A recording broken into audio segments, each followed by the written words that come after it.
Hello, everyone, and welcome back to Pretty Real Persona. I am your host, Ariana Reese, and let's get into it today. So, today's episode is about intimacy, and often we think about intimacy as the physical, but intimacy is way more than sex. So, today's episode is what is intimacy beyond sex? So, I kind of wanted to touch on some read some definitions of this as you know, like it's like I know like what some things of intimacy are, but I want to be specific and I want to educate you guys on um real things, especially things that are kind of a little bit beyond my knowledge. So uh emotional intimacy, it's the closeness we feel when we share our feelings, fears, dreams, and truths without judgment. It's built on trust, vulnerability, and the safety of being accepted as you are. So that's emotional intimacy. And me as a cancer, I always make it about being a cancer, but I promise you it's it is, but it isn't. But I love some emotional intimacy. Like I love to be able to bear my emotions like freely and without judgment, and not even just like I mean like there's a time where you need to control your emotions for yourself, but I just mean like, you know, my fears, my dreams, like just being able to feel like you can completely be vulnerable without judgment and feel like you have trust in the person that you are bearing these emotions to. So for me it's like emotional intimacy is very very like key. I love some emotional intimacy, and it's like it's those kind of things that like when you can be emotionally intimate with someone like your partner, like that just makes the actual act of sex just like a soul experience. I'm giving y'all tips, boys and girls.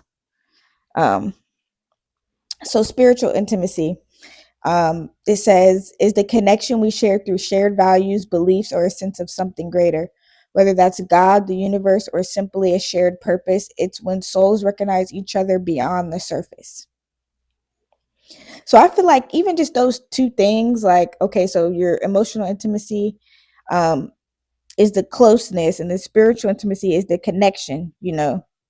So it's like, I feel like both of those things are important for like any kind of relationship, whether it's friendship or like a romantic relationship, where it's like a romantic relationship where you can have a friendship and romance at the same time, but also with friends you can have like a strong friendship, and then you can, like, you know, romanticize your friendship in the sense that you guys do friend dates and things like that. But I think like for understanding of one another, I think that that's having that spiritual connection where, okay, that I think that's what keeps you close and connected as friends or as lovers.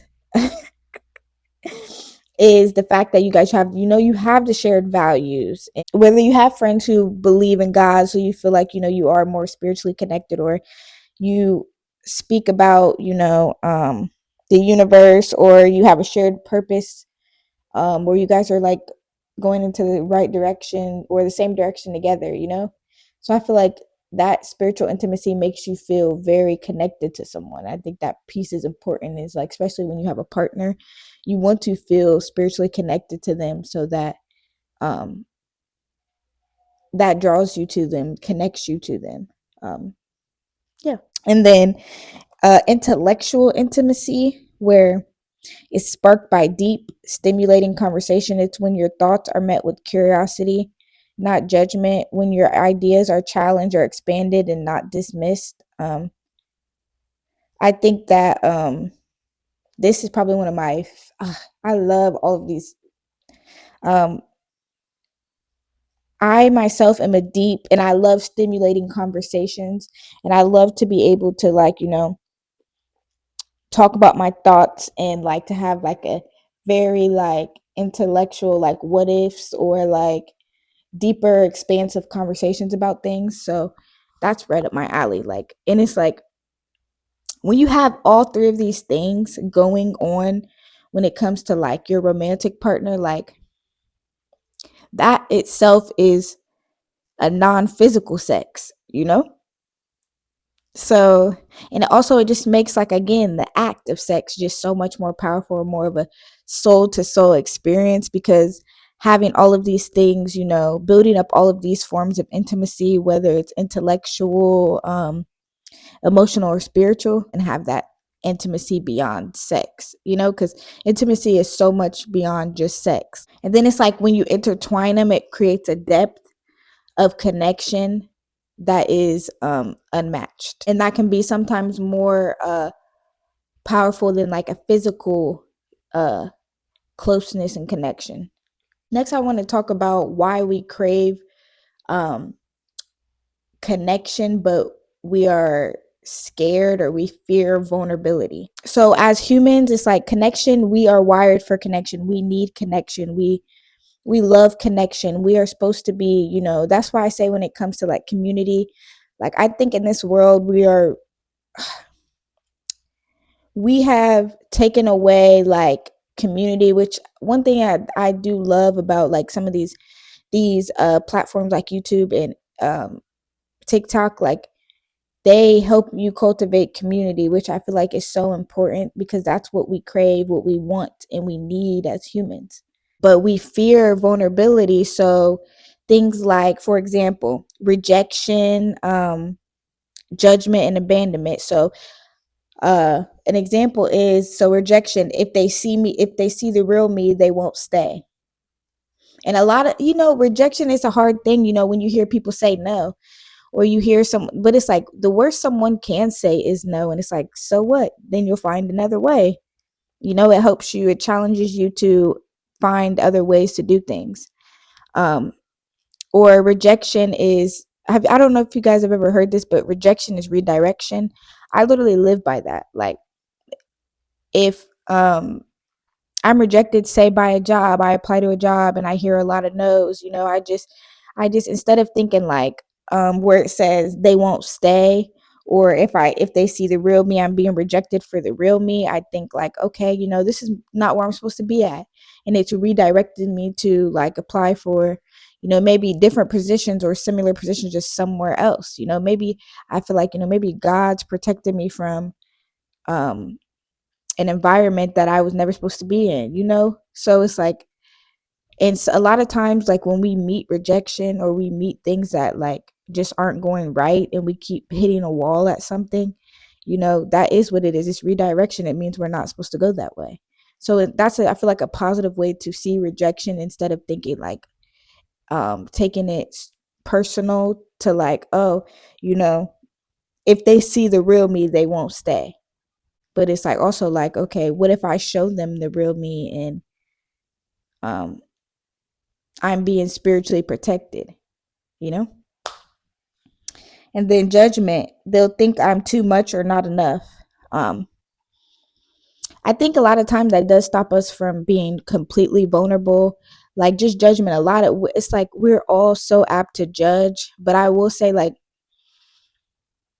judging, you can judge someone and God will put you in that same position as them, the situation that you judge, just to show you you're not above anybody. Or the things that we say, like you'll hear people say sometimes like, that will never be me. And I promise you, to this, the one day, I'm not gonna lie to you, I said that one time about a situation where it was a person who was like going through like going back to their boyfriend, who was literally like, abusing them and um cheating on them, and they were still going back, still like, you know going back and going back and going back to them. I had said that, and then like this person had no respect for them, and like treated them, verbally abused them, physically abused them. And then God put me in a similar situation, because I was thinking I would, and it made me realize like you're not above anything. And it's like some people, like sometimes you're put in you get yourself into situations because you have low self-esteem, you have low self-worth, and low self-confidence. And sometimes those things will put you in a position that you never thought you would be in. So um yeah, so it's like you passing judgment, those things will come right back on you. So you have to be careful about what you judge. And also it's like, just let people be, let people experience what they need to experience. If you know that you wouldn't be in that situation, I wouldn't even speak out the tongue, something like that. I would just, pray for them in their situation, and just wish the best for them, you know. Abandonment. So if I open up, they'll leave. So a lot of people, won't completely open up because they feel like if someone gets to know the real them, they won't, they'll leave. And like that anxious attachment style, like that, I have anxious attachment style, like, we get scared to like fully be ourselves to someone, or that deep fear, not even, just the deep fear of abandonment, that someone's going to leave you and that you'll have no one, and that you have to hold on to something so close. And I think, okay, so it's like the ultimate goal for healing and just remaining in your authenticity is to be able to be open and vulnerable, no matter what, of the fear of judgment, abandonment, or rejection. Um, just being open to all of that, being able to bear yourself, or to be your raw self, knowing that you could get all of those things, but knowing that no matter what, you're still going to be solid in who you are. That doesn't change who you're going to be. It doesn't change even the trajectory of your life. And some examples of what like that can look like, especially like intimacy and friendships and family and self.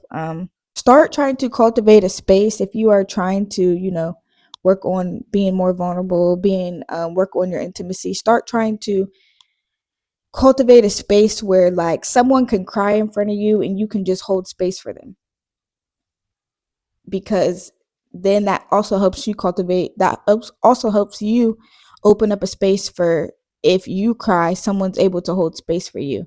Being able to call someone out on something you feel like they're doing wrong, obviously, I think in the right way, and saying it in the right way is a big part of how someone understands it.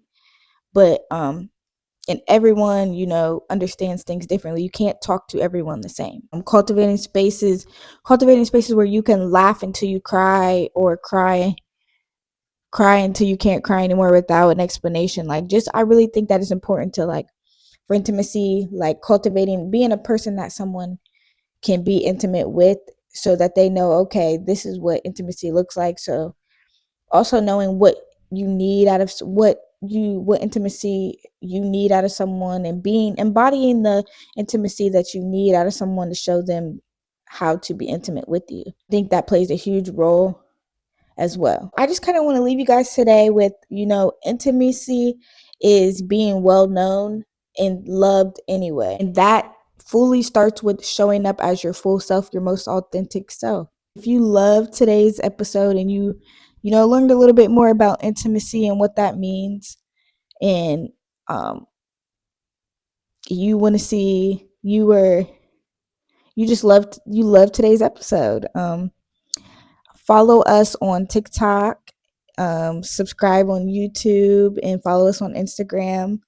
Thank you guys for watching today's episode. I really enjoyed having you guys here and having us talk about intimacy. I feel like I learned a lot. If you learned a lot, let me know what you want to hear or see from me in the future. I love you guys, and thank you for tuning in to Pretty Real Persona. And I will see you guys next week. I love you guys. Bye.